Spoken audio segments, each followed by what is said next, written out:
नमस्कार श्रोतेहो, स्पंदन पॉडकास्टच्या या नव्या कोऱ्या भागात आपले सर्वांचे हार्दिक स्वागत. स्पंदनच्या पहिल्या भागात आपण ऐकले वास्तूचे हृदय असलेले देवारा याबद्दल माहिती.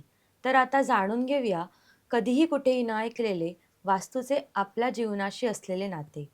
आपल्या लाडक्या पंडित राजेंद्रनाथ गोसावी यांच्याकडून. आदेश गुरुजी. आदेश.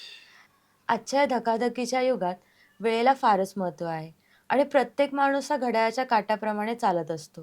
तर आपण आजच्या या पॉडकास्टची सुरुवात घड्याळ या विषयानेच करूया. तर पहिला प्रश्न असा आहे, की आपल्या घरात घड्याळ हे कोणत्या दिशेला असावं? आपल्या घरामध्ये घड्याळ जे आहे ते आपण दिशांच्या बाबतीत बघितलं तर पूर्व दिशा जी आपली आहे तर पूर्व दिशेला घड्याळाची जी मागची बाजू जी आहे ती आपण जर लावली तर ते परफेक्ट आपल्याला ते घड्याळ आपल्यासाठी योग्य ठरणार. म्हणून पूर्व दिशेला घड्याळाची पाठ येईल अशा पद्धतीने आपण घड्याळ लावणं अधिक उत्तम. बरोबर. आणि घड्याळात आता वेगळे-वेगळे शेप्समध्ये येतात आणि वेगळ्या-वेगळ्या आकारांमध्ये येतात. तर मग कुठल्या प्रकारचं नक्की आकारातलं घड्याळ आपल्या घरात असावं? फार छान प्रश्न विचारलाय तुम्ही.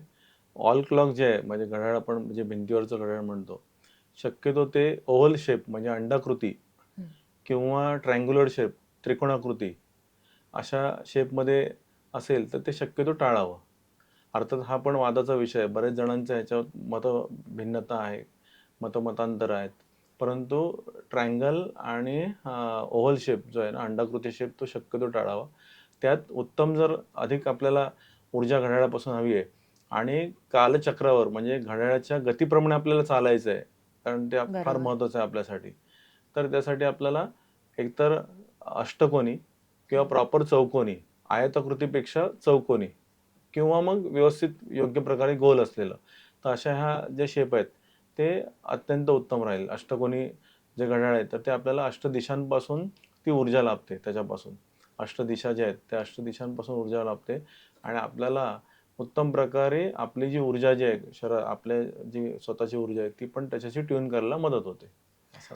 आणि बघायला गेलं तर आता काही विंटेज होम्स आहेत किंवा जे पूर्वीपासून चालत आलेली घरं आहेत, ज्याच्यामध्ये पेंड्युलमवाले घड्याळ आहेत. बरोबर. तर मग ते आता पण लोकांनी ठेवलेलं योग्य की अयोग्य आपल्या मते? फार छान आहे. पेंडुलमवाला घड्याळ जे आहे ते पण खूप चांगलं आहे. बरोबर. परंतु ते पेंडुलम जो आहे तो बंद अवस्थेत त्याच्यातला नाही पाहिजे आपल्याला. हं.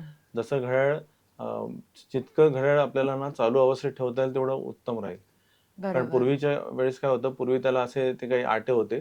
मग ते त्याला चावी चावी द्यायला लावून लागायची आणि फिरवायचे. मग ओके. ते हे करायला. आता तर सेलवर सगळं आहे किंवा इलेक्ट्रॉनिक माध्यमातून आहे किंवा सोलर पॉवरवर आहे. मग आपल्याला त्या पण बंद घड्याळ नाही पाहिजे. बरोबर.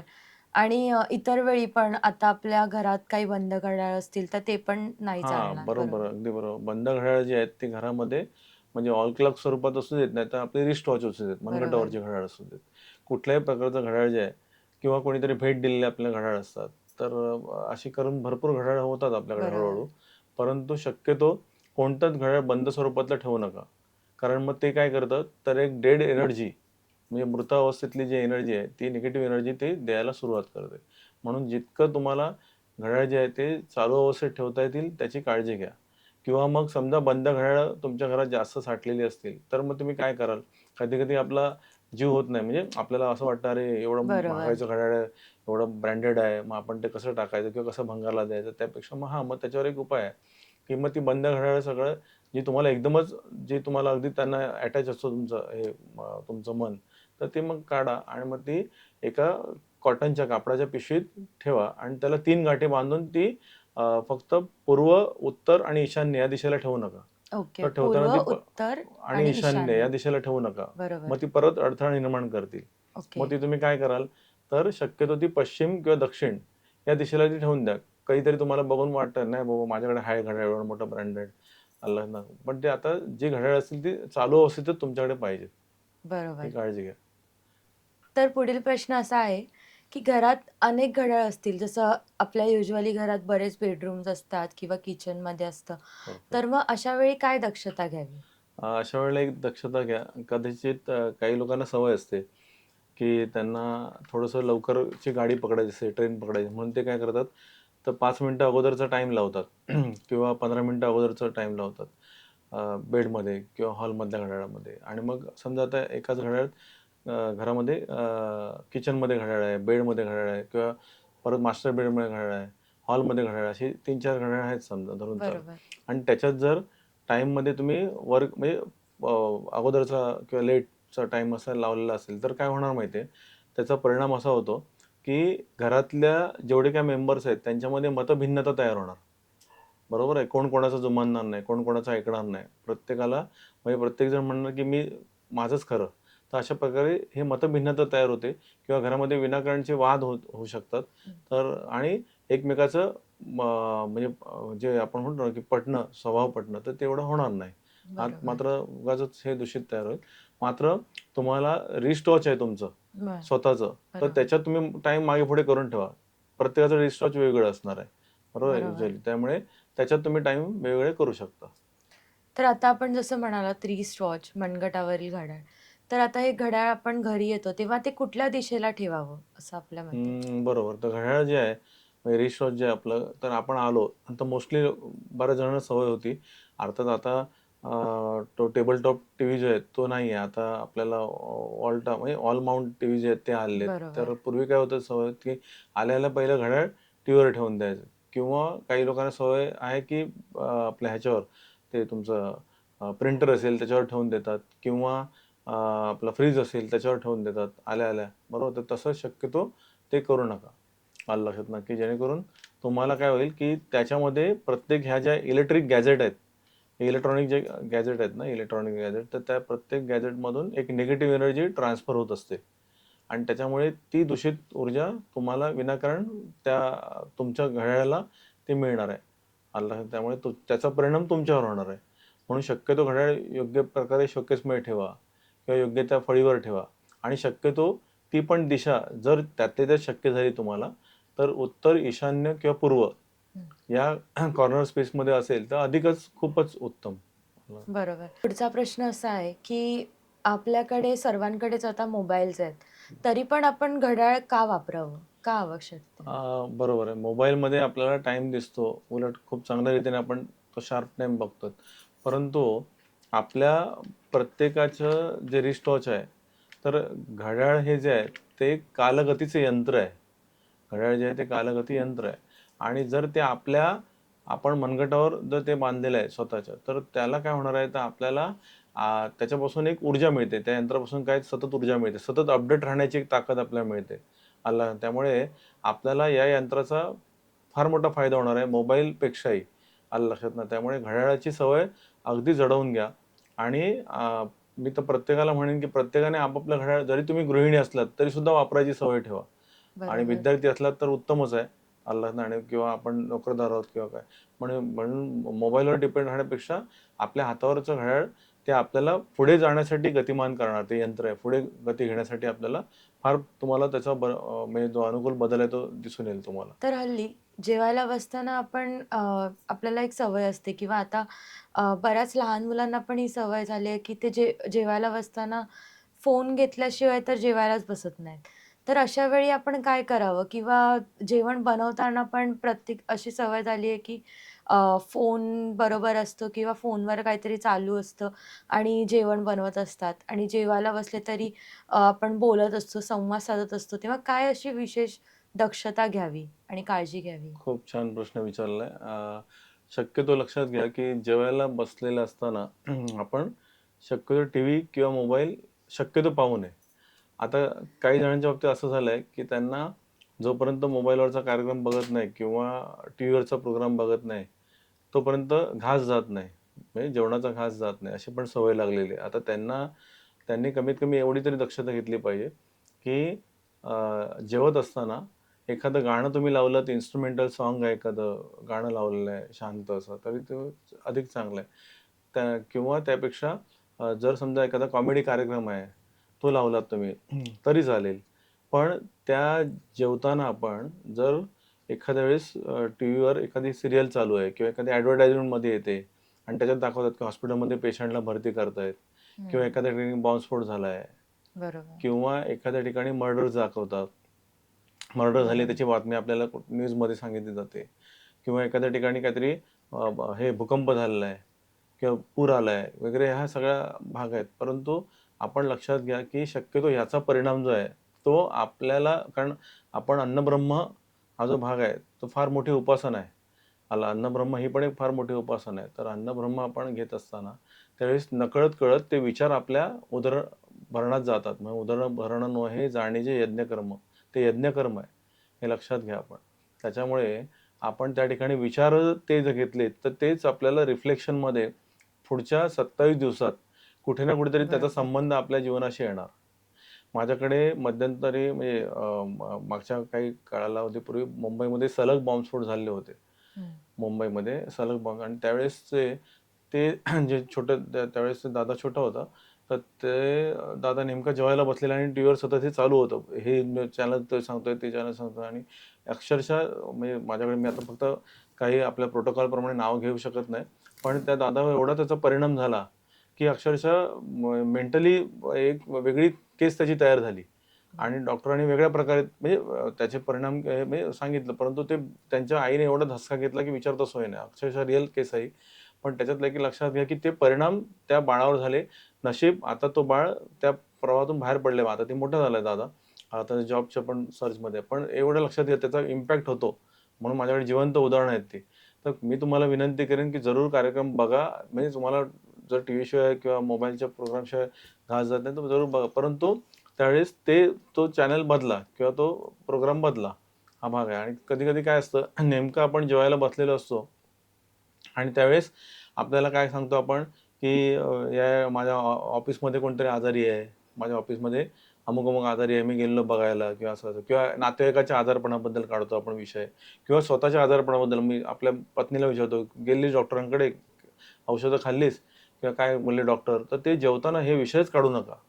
मी तुम्हाला प्रामाणिकपणे विनंती करतोय, 27 दिवसाच्या आतमध्ये तुमच्यामध्ये त्याच्यामध्ये इम्प्लिमेंटेशन होतं, म्हणजे वाढत जाणार ते सगळी प्रक्रिया. किंवा बरोबर. तुम्हाला एखाद्या ठिकाणी हॉस्पिटलमध्ये तिथे हजेरी लावावी लागणार कोणासाठी बघायला तरी, किंवा एखाद्या ठिकाणी जर तुम्ही एखाद्याला म्हणतात ना की पोलिसांनी पकडलं, मग ते तुम्ही कुठल्या ना कुठल्या स्वरूपात तुम्हाला त्या पोलीस स्टेशनला जाऊन हजेरी लावायला लागणार आहे काहीतरी कामानिमित्त, किंवा तुमच्या एखाद्या घरातल्या नातेवाईकाला जाऊन हजेरी लावायला लागणार आहे. अल्लाह ना, म्हणजे ह्याचा परिणाम तुमच्या, म्हणून वास्तू म्हणते तथा असतो. आणि जेवताना तर खूप काळजी घ्या. त्यापेक्षा जेवताना शांतपणे त्या मोबाईलला जरा थंड ठेवा आणि शांतपणे त्याचा आनंद घ्या. किंवा मग ते मी म्हटलं तुम्हाला पर्यायच नाही, तुम्हाला घासच जात नाही एकट्याला काही लोकांना असं सवय असते की एकट्याला जेवायला होत नाही म्हणून ते मोबाईल लावतात. No problem. मग काहीतरी इन्स्ट्रुमेंटल गाणं लावा, नाही तर एखादा कॉमेडी कार्यक्रम लावा, त्याचा एन्जॉय करा. अल्लाह ना, तसंही चालेल. परंतु कृपया जेवताना हे सगळे मी तुम्हाला विषय म्हटलेत, बरोबर. एखाद्याची अंत्ययात्रा चालू आहे, बरोबर आहे, किंवा एखाद्याचं म्हणजे स्मशानात त्याचं प्रेत जाळतायत, किंवा तिथे ते शोकसभा चाललेली आहे, किंवा टीव्हीवर तसा सीन दाखवतात मला ना, तर ते तुम्हाला त्याचं रिफ्लेक्शन, ते त्रास तुम्हाला होणार आहेत. म्हणून तेवढी काळजी घ्या, नम्र विनंती आहे माझी. तर जेवणाच्याच बाबतीत आपण पुढचा प्रश्न घेऊया. घरी जेवायला बसताना आपण कुठल्या दिशेला स्पेसिफिकली तोंड करून बसावं, असं आपलं मत आहे? आपण घरी जेवायला बसलेलं असताना समजा आता बहुतांश लोकांकडे खाली बसून जेवणाचं पद्धत जी आहे ती थोडी बरोबर. बदललेली आहे. कारण का, डेलीचं आपलं लाईफस्टाईल, त्याच्यामुळे डायनिंग टेबल आपण वापरतो, काय प्रॉब्लेम नाही, हरकत नाही. खाली बसून जेवणं, मांडी घालून बसून जेवणं तर आयुर्वेदानुसार फारच उत्तम आहे. बरोबर. पचनक्रियेसाठी ते उत्तम आहे. परंतु आपण जर डायनिंग टेबलवर, आता वयोमान पुरते, काही जण खाली बसू शकत नाहीत, बरोबर. तर ते वरती बसतील डायनिंग टेबलवर. पण डायनिंग टेबलवर बसल्यानंतर सुद्धा फक्त एकच करा की दक्षिण दिशेला तोंड करून शक्यतो जेवायला बसू नका. म्हणजे आपलं तोंड, आपलं जे मुख आहे, तो आपला फेस आहे, तर ते दक्षिण दिशेला बरोबर. येणार नाही. अशा पद्धतीने तुम्ही बसा. बाकी कोणत्याही दिशेला असेल आपलं मुख तरी चालेल. अल्लाह. त्यातले त्यात जर पती पत्नी असतील तर मग मोस्टली त्यांनी समोरासमोर तोंड करून बसायचं नाही. जरी तुम्ही खाली बसलेला असला तरी सुद्धा, बरोबर. किंवा डायनिंग टेबलवर बसा. तर समोरासमोर पती पत्नींनी काय करायचं नाही, तर तोंड समोरासमोर करून बसायचं नाही. कारण का, त्यावेळेस काय काय होणार आहे की जेवणावर बसल्यानंतर तुमचे वाद सुरू होतील. नको तोच विषय त्या ठिकाणी निर्माण होईल. कदाचित त्या विषयाचं जे लिंक आहे ती संशयाकडे जाणार. तुम्हाला बरोबर. डेफिनेटली त्याचे अनुभव येतील, किंवा आपल्या हा जो आपला पॉडकास्ट आहे स्पंदन, तो ऐकणाऱ्यांना ह्याचा अनुभव नक्कीच येईल की बरोबर. असं जर होत नक्कीच. असेल तर नक्कीच तुमचे वादविवाद होणार आहेत. आणि वादविवादामध्ये कोणच माघार घेणार नाही. मग तो विनाकारण वादविवाद पेटत जाणार आहे. तर त्यामुळे तुम्हाला त्याचा अनुभव येईल, तर तुम्ही त्यापेक्षा बाजूबाजूला बसा, नो प्रॉब्लेम. मात्र तुम्ही हॉटेलमध्ये गेलेलात, हं. तिथे पर्याय नाहीये. तिथे तुम्हाला समोरासमोर बसावं लागेल, तर ठीक आहे. पण घरामध्ये जेवायला बसताना मात्र तेवढी काळजी घ्या. हॉटेलमध्ये जागा व्यवस्थित असेल, तर तुम्ही बाजूबाजूला बसा. अधिक चांगलं राहील ते. तर असं तुम्ही म्हणालात, की दक्षिण दिशेला तोंड करून बसायचं नाही करून. बरोबर तर आहे, शाबास. त्यामागचं काही कारण आहे का? दक्षिण दिशेला तोंड करून बसायचं नाही, खूप छान तुम्ही विचारलात. त्यामागचं कारण असं आहे, की ती पितृशक्तीची दिशा आहे, हं. पितरांची दिशा आहे. जर त्या दिशेला तोंड करून आपण बसलेलो आहोत, तर त्या दिशेला आपली पितृशक्ती असते, पितर असतात. बरोबर. त्याच्यामुळे आपण त्यांना पाहतो हं. आणि आपण मात्र आपलं अन्नब्रह्म म्हणजे आपलं पोट तृप्त करतो. म्हणजे आपण तृप्त आहोत, पण ते त्यांना उपाशी ठेवतो. त्यांना उपाशी समोर ते दिसतायत आणि आपण मात्र खातो. बरोबर. अशा प्रकारचा भाव तयार होईल. अशा प्रकारचा भाव तयार होईल आणि त्याच्यामुळे आपल्याला नक्कीच त्याचे दुष्परिणाम अनुभवायला मिळतील. बरोबर. पण फारच सुंदर प्रकारे उत्तरं देतात आणि त्यामुळे आपल्या पॉडकास्ट ऐकणाऱ्यांना पण उत्तम माहिती मिळत आहे आणि वाह! प्रत्येक जीवनातले असे छोटे-छोटे हां. एक बारकावे आपल्याला जाणून घेता येत आहेत. अगदी त्याबद्दल बरोबर. तुमचे खूप धन्यवाद. तर पुढील विषय असा आहे, की घरात अनेक जणं आपल्या अंगावरचे कपडे पायपुसणं म्हणून वापरतात. तर पायपुसणं वापरणं हे योग्य की नाही आणि परत ते अंगावरचे कपडे आहेत, तर आपण याबाबत काय मार्गदर्शन कराल? अगदी बरोबर आहे. आपल्या अंगावरचे जे कपडे आहेत, ते अंगावरचे कपडे आपल्या ऑरा, आपलं जे प्रभावलय बरोबर, आहे त्याच्याशी ट्यून झालेले असतात. आपल्या षडचक्रांशी पण ट्यून झालेले असतात आणि त्या कपड्यांनी जसं आपण म्हणतो की अन्न, वस्त्र आणि निवारा हे आपल्या मानवाच्या मूलभूत गरजा आहेत. बरोबर? तर त्यातले वस्त्र ही एक गरज आहे आणि त्या वस्त्राने आपलं प्रोटेक्शन केलेलं असतं. बरोबर, आपल्याला संरक्षण दिलेलं असतं अल्लाहनं आणि ते वस्त्र जे आहे ते अर्थात अनेक वर्ष आपण वापरल्यानंतर आपल्याला वाटतं की नाही आता टाकून कशाला द्यावं, तर पाय पुसणं म्हणून आपण त्याचा वापर करतो. बरोबर. तर शक्यतो त्या पाय पुसणं म्हणून त्याचा वापर करू नका. कारण का त्यांच्यामुळे तुम्हाला विनाकारण आजारपणाला तोंड द्यावं लागेल. कुठल्या ना कुठल्यातरी आजारपणाला तुमचा पैसा जाणार. बरोबर. तुम्ही त्यापेक्षा पाय पुसणं जास्तीत जास्त ₹50, ₹100 खर्च येईल त्याला. पण तुम्ही डॉक्टरांच्या गोळ्या सहज तुम्ही ₹200-300 तुमचे त्याच्यातच निघून जाणार आहेत. तुम्हाला समजणार पण नाही. पण अशा पद्धतीने विनाकारण तो त्रास होईल आणि त्यातल्या त्यात समजा पाय पुसणं म्हणून वापरायचं झालं, तर तुम्हाला जर तुमच्याकडे तुमचं टॉवेल आहे, तर ते हं. योग्य आकारात कट करून घ्या आणि मग ते पाय पुसणं म्हणून वापरा. पण पाय पुसणं म्हणून वापरण्यापूर्वी ते एकदा तरी समुद्राच्या जे पाणी असतं ते घरी आणलेलं असेल, तर त्याच्यातून तरी काढून घ्या. ते बॉटलमधून पाणी ते ओता बादलीमध्ये आणि त्याच्यातून ते स्वच्छ धुवून काढून घ्या एकदा तरी फर्स्ट टाईम वापरण्यापूर्वी बरोबर. किंवा मग आपलं जे रॉक सॉल्ट आहे, त्या रॉक सॉल्टमधनं ते किंवा हिलिंग सॉल्ट असतं. तर हिलिंग हं. सॉल्ट पण बाजारात मिळतात विकत. उत्तम प्रकारचे हिलिंग सॉल्ट मिळतात. तर ते हिलिंग सॉल्टमधनं सुद्धा तुम्ही ते हे काढू शकता. म्हणजे ते जे काही तुम्ही वापरणार ते वन टाईम एकदा तरी काढा आणि मग ते यूज करा. म्हणजे बरोबर. त्यामुळे काय होणार आहे, की त्याचा जो रिस्पेक्ट आहे तो तसाच कायम राहील. आलं लक्षात ना आणि त्यातल्या त्यात समजा एखादा कपडा तुम्हाला अगदी वापरायचा आहे म्हणजे जीवावरच येतोय, की सगळं कसं टाकून देणार. तर त्याच्यात मग हं. तुम्ही काय कराल, की समजा एखाद्या वेळेस तुम्हाला कुकर किंवा आपलं गॅसवरनं एखादं भांडं वस्तू उतरवायचं आहे किंवा हां. काय, तर त्याच्यासाठी कपडा लागतो. त्याच्यासाठी पण तो कपडा पण डायरेक्ट तुम्ही ते तुमचा कपडा वापरू नका. ते योग्य आकारात कट करून घ्या. योग्य आकारात म्हणजे बरोबर. त्यातल्या त्यात चौकोनी किंवा आयताकृती आकारात कट केलात आणि जर ते वापरलं तर खूपच चांगलं. आलं लक्षात. मग अशा प्रकारे ते एखादं भांडं उतरवण्यासाठी वगैरे ते वापरू शकता तुम्ही. तर त्या पद्धतीने तुम्ही त्याची काळजी घ्या. बरोबर. असं. म्हणजे शक्यतो न वापरलेलं योग्य, पण अधिकच वापरायचं उत्तम. असेल तर आपण अधिकच अशा उत्तम, प्रकारे अधिकच वापरू उत्तम, शकतो. अधिकच उत्तम. बरोबर. आणि आपण बघायला गेलं तर आता घरात आरसे पण बऱ्याच लोकांच्या असे बेडच्या समोर असतात किंवा मिरर असे ड्रेसिंग टेबल्स असतात. बरोबर. तर ते कोणत्या दिशेला असावेत आणि त्याचा आकार कोणता असावा? आपण प्रश्न फार छान विचारलेला आहे. पण त्याच्यात आपण पहिल्या प्रश्नाचं उत्तर असं घेऊया, की आरसा कोणत्या दिशेला असावा? तर आरसा मुख्यत्वे आपल्या जर घरात लावायचे आहेत, तर अ, पूर्व दिशा जी आपली आहे, त्या पूर्व दिशेला आरशाची पाठ येईल. म्हणजे आपण बरोबर. जर आरशात पाहतो, तर आपण पाहताना आपलं मुख पूर्वेकडे येणार आहे. हं. क्लिअर होतोय विषय? म्हणजे आरशाची पाठ जी आहे, ती कुठे येणार आहे? तर पूर्व पूर्वेची. दिशेला येणार आहे. बरोबर आहे. आणि त्याच्यात दुसरा एक भाग लक्षात ठेवा. मुख्यत्वे बेडरूममध्ये आपल्याला आरसा लागतो. कारण का? सकाळी लवकर तयारी करायची असते आपल्याला किंवा जायचं असते किंवा सकाळी म्हणा किंवा एनी टाइम आपल्याला तयारी करताना पटकन ते गरजेचे आहे. पण हरकत नाही, तो असू दे. किंवा ड्रेसिंग टेबलला तर आरसा असतो. बरोबर. पण ते आरसे मी मोस्टली पाहिलेले आहेत की ते आरसे वरती कव्हर नसतं, म्हणजे त्याला हे नसतं, पडदा नसतो. पडदा नसतो. तर शक्य झालं तर ते थोडंसं दिसताना तुमच्या इंटेरियरला थोडंसं विचित्र वाटेल इंटेरियरच्या दृष्टीने, परंतु तुमच्या आरोग्याच्या दृष्टीने फार गरजेचं आहे की ते तुम्हाला आरसा झाकून ठेवलेला फार गरजेचं आहे. आता त्याच्या समजा पडदा नाही लावायचा आहे, तर कमीत कमी जे रात्रीचे झोपतानाचे 8 तास आहेत किंवा 7 तास आहेत, तर ते एखादं वस्त्र तुम्ही असं घ्या की ते आरशावर टांगून ठेवून द्या, की त्याच्यात तुमचं प्रतिबिंब दिसता कामा नये. तुम्ही झोपलेलं प्रतिबिंब आरशात दिसता कामा नये.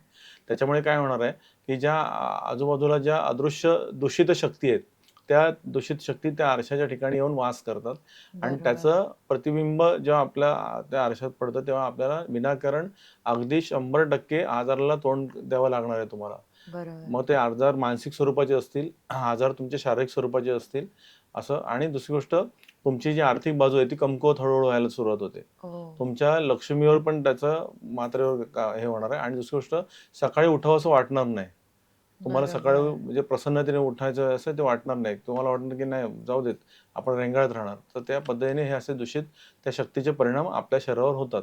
त्यामुळे विनाकारण तुम्ही आरसा तो उघडा ठेवू नका. म्हणजे दिवसभर उघडा असू देत, बरोबर. पण रात्री झोपताना किंवा दुपारी झोपायचं तर एखादं वस्त्र त्याच्यावर हे करून ठेवा की जेणेकरून तुम्ही झोपलात, असं बरोबर. प्रॉब्लेम नाही. आणि कोणत्या आकाराचे असावे आरसे? अगदी बरोबर. तर आरसे आकाराचे म्हटल्यानंतर एकतर तुम्हाला ड्रेसिंग टेबलला तुम्हाला तयारी करायची आहे, बरोबर. बरोबर? तर त्या पद्धतीने तुम्ही तो मोठा आरसा लावता, हं. तो हरकत नाही, ठीक आहे. तर त्यात त्यात एक भाग लक्षात ठेवा, शक्यतो ट्रायंग्युलर एक त्रिकोणी आकाराचा त्रिकोणी आरसा आरसा. नसावा, बरोबर आहे? त्याच्यानंतर हल्ली असं काहीतरी वेगळा शेप असतो बघा, म्हणजे हां. त्याला असा काहीतरी त्याला एक ॲब्स्ट्रॅक्ट हां, शेप ॲब्स्ट्रॅक्ट टाइप. शेप वगैरे तो असा बरोबर. टाईपमध्ये असतो किंवा एकदमच ओव्हल शेप. ओव्हल अशा शेप. पद्धतीने आरसा आपल्या घरातला आरसा तर नसावा. हॉटेलमध्ये आहे किंवा तुमचं काहीतरी एखादं हे आहे, स्नॅक सेंटर आहे, मग त्या बरोबर. ठिकाणी तर ते त्या ठिकाणी ते चालेल. पण घरातले आरसे जे आहेत, ते शक्यतो आपल्याला योग्य एक तर चौकोनी आयताकृती. किंवा आयताकृती अशा शेपमध्ये असेल तर अधिक चांगलं. दुसरा एक भाग लक्षात घ्या, की शक्यतो आपल्याला आरसा जो आहे, तो समजा आरशाला तडा गेला हं. किंवा आरशाला काहीतरी हे होतं, की आरशाचा त्याला मागे हे असतो ना, लेयर असतो आरशाचा, तो खराब होऊन जातो. बरोबर. आपण त्याच्यात आपलं चित्र नीट दिसत नाही, तर त्यावेळेस आरसा बदलणं बेटर राहील. किंवा आरशाला तडा गेलेला आहे, तर तो त्वरित लवकरात लवकर तो बाजूला काढा. काही-काही जण काय करतात, की त्याला सेलोटेप मारून ठेवतात, बरोबर? तर तसं नका करू. आणि एकदमच तुमच्याकडे जे लोखंडी कपाट आहे आणि त्याला आरशाला तडा गेलाय, तर त्याचे लवकर कारागीर मिळत नाहीत.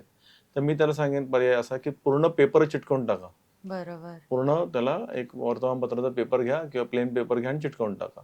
वर्तमानपत्राचा पेपर घेऊन चिटकवला तर त्याच्यात हे बघा की त्या ठिकाणी बातम्या कुठल्या चुकीच्या दिसल्या नाही पाहिजेत त्या ठिकाणी, नाहीतर परत आणि त्याचे बरोबर. दुष्परिणाम होतील. रिफ्लेक्ट होता. हां, कारण का ते कुठेतरी वाहनाला अपघात दिलेला आहे किंवा काहीतरी मर्डर झालेली आहे किंवा काय, तर तसं नको. नाहीतर सरळ प्लेन पेपर त्याला चिटकवून टाका, नवीन कारागीर बरोबर. मिळेपर्यंत. त्यामुळे नवीन त्या आरशाला लावेपर्यंत असं आहे ते. म्हणजे आरशाचं प्रतिबिंबात आपलं एक निगेटिव्हिटी रिफ्लेक्ट होत असते. हां, बरोबर. त्याच्यामुळे म्हणून रात्री झोपताना ती काळजी बरोबर. घ्यायची आहे.